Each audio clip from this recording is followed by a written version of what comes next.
This is topic 14-3, factoring with greatest common factor.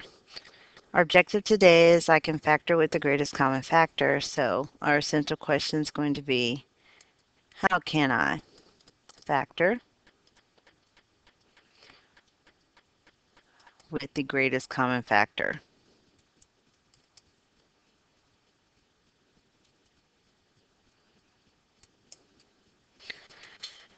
Bell work today is a review problem dealing with lines. So which line appears to have a slope of 0? Remember, the slope is how far it goes up and down over how far it goes left or right. So if the slope is 0, that means it has to go up and down 0. So if I look at my pictures, I see that K has a negative slope, it's going in a downward direction. N has a positive slope, it's going in an upward direction, so it is moving up and down. Okay, W, however, is horizontal, and so that is the one that has a zero slope. It is line W. Another helpful hint is if I'm looking for 0, the first stroke you write in the letter Z is a horizontal line. It can help you remember 0. Okay, next I want a line that appears to have undefined slope. Undefined means there is no slope whatsoever. So no slope means it is going up and down. This is line P. If it has no slope, again, first letter or first stroke you do with the letter N is up and down, and we go no slope. So no slope and undefined slope mean the same thing. Here are the answers to assignment 14-2. If you'd like to check them, you can pause the video at this point. Okay, now we're going to figure out how can we factor with the greatest common factor. First thing we need to know is what is the greatest common factor. This is also known as the GCF. So the GCF is the largest number, hence greatest. It's the largest term that divides evenly, the key word there is evenly, into a set of terms. When I'm talking about a term can be a number or a variable, or it could be both. So I should say and or a variable. So now let's look. We want to find the greatest common factor of the following. So we're looking for the largest number that can divide evenly into 8 and 12. So, or the biggest number can divide evenly into 8 and 12. So you might say 2. Well, 2 goes into both 8 and 12, but that is not the largest number. So if I go 3, 3 goes into 12, but not 8. 4, 4 goes into 8, and 4 goes into 12. And we can continue on, but our greatest number that goes in both 8 and 12 is going to be 4. When we're looking at variables, it is slightly different. Recall, when I have x to the 5th, that means it's just x times x times x times x. I have 5 x's. And in x to the 3rd, that is 3 x's. X times x times x. So when I'm talking about variables and finding the greatest common factor, what I really am asking is, what is the most number of x's I can take from both x to the 5th and x to the 3rd? So if I said x to the 5th, well, I can't take 5 x's from x to the 3rd because there's only 3 of them. So the GCF in this case is going to be x to the 3rd. That is the most I can take from both.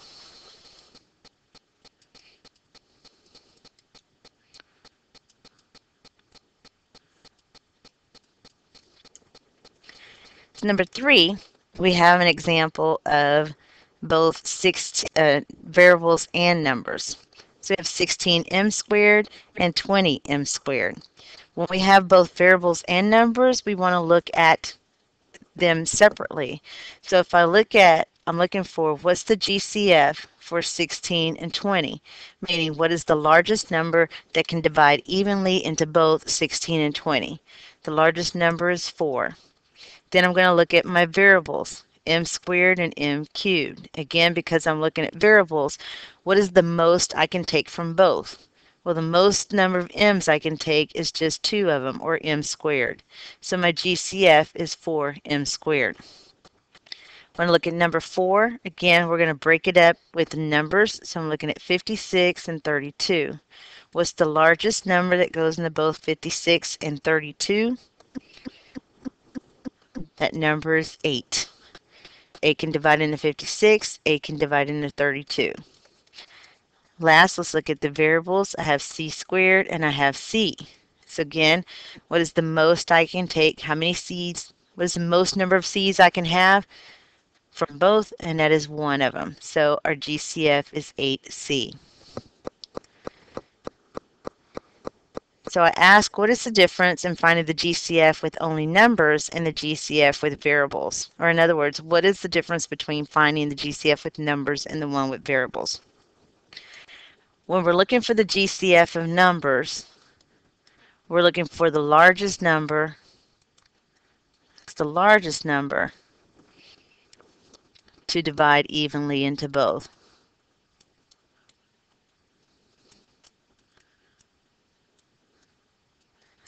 When we're looking for GCF of variables,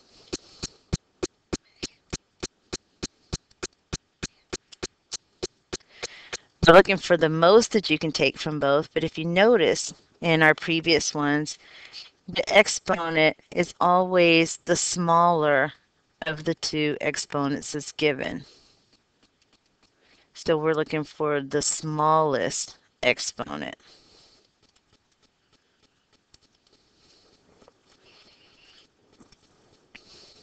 Okay. This will tell us the most you can take from both.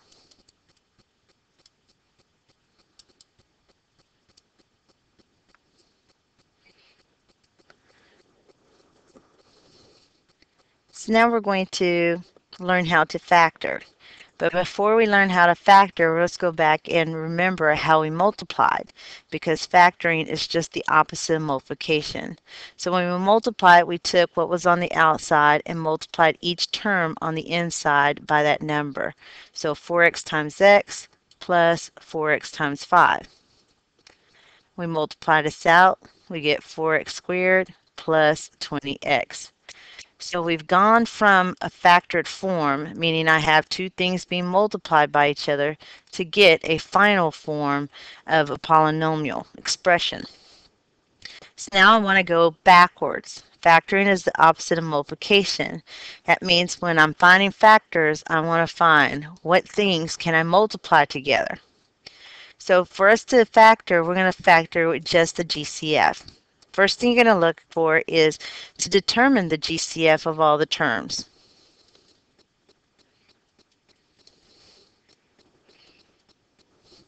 So I'm going to look at all my terms and determine what the GCF is. So in this case, my first term is 4x squared, and then we also have a 3x. So if I look at my numbers, the biggest number that can go in both 4 and 3, the biggest number is 1. There's no other number that can go into both 4 and 3. Then I'll look at the variables. I have an x squared and I have an x. So the most x's I can take from both of them is just 1x.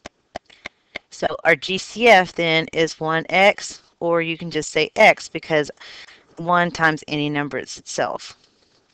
So I need it in factored form. That means I'm trying to break this down to say what two things can be multiplied.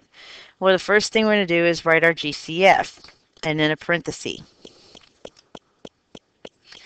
So our GCF is one of the terms. The other term comes from dividing both or all your terms by that GCF.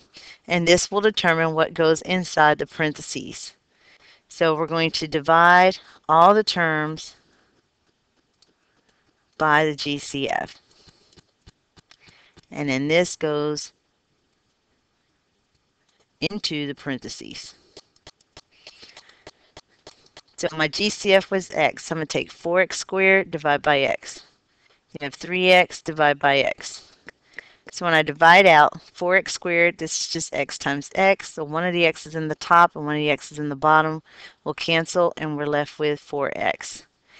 And minus 3x divided by x, so the x in the top and the bottom will cancel, and we're left with a 3. We now have our factored form.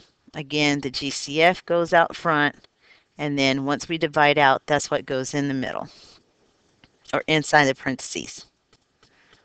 So now let's look at number 6. We're going to use these same things. First, let's determine the GCF. So our numbers are 24 and 6, and our variables are x squared and x. So the largest number that goes into both 24 and 6 is 6, and then the most I can take from x squared and x is an x. So our GCF is x. We're going to put that, GCF is 6x. We're going to put that out front, and now figure out what goes inside. Divide both terms by 6x, and we get 24 divided by 6, that's 4. X squared divided by x, so I'll replace my x squared with 2 x's.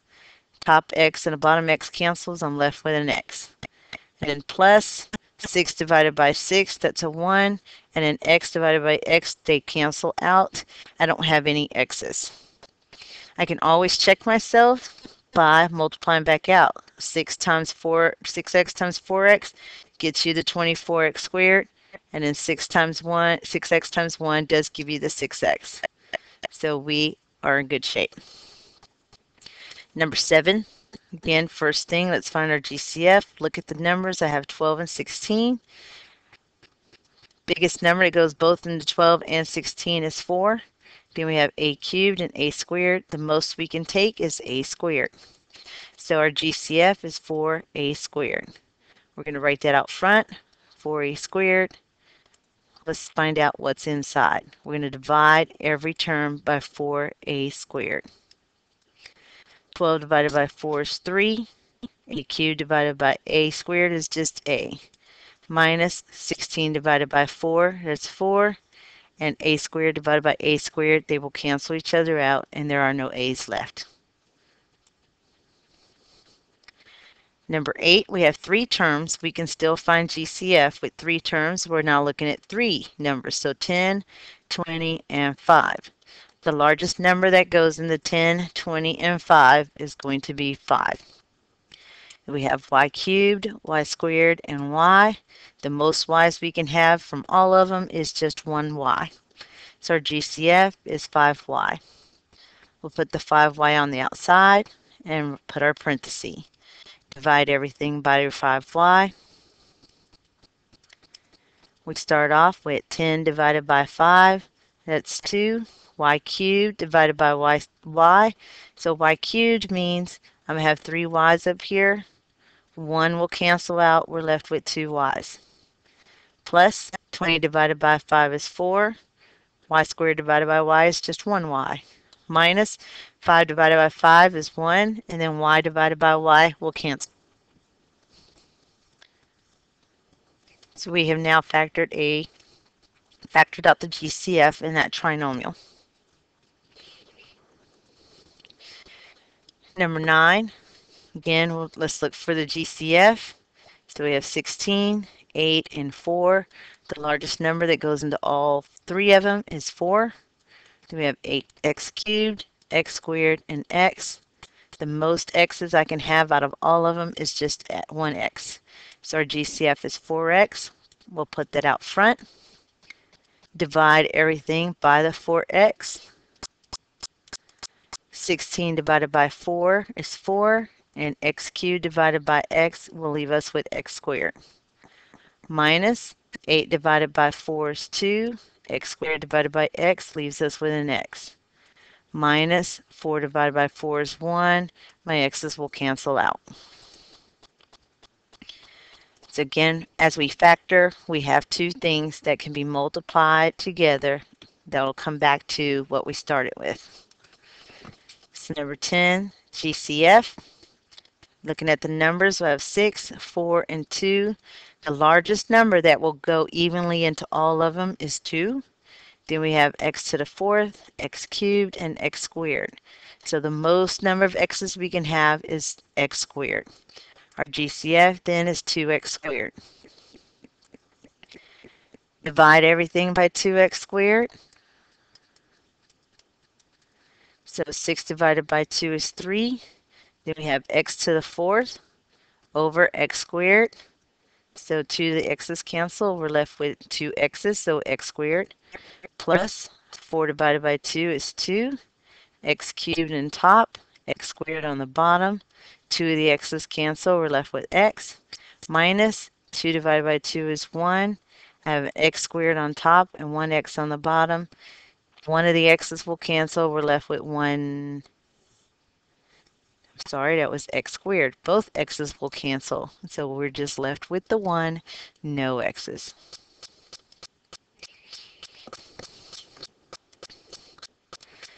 So in summary, we had to factor with GCFs. So the first thing was to find the GCF. We talked about if the GCF of numbers is the largest number, it divides evenly into all the terms. GCF for variables is the variable with the smallest exponent. So once we find the GCF, we factor.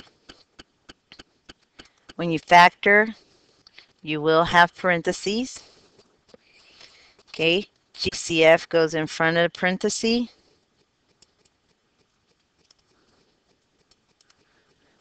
And then we divide each term by the GCF to get what goes inside the parentheses. So to get what is inside the parentheses. So we'll get GCF times something. This concludes topic 14-3.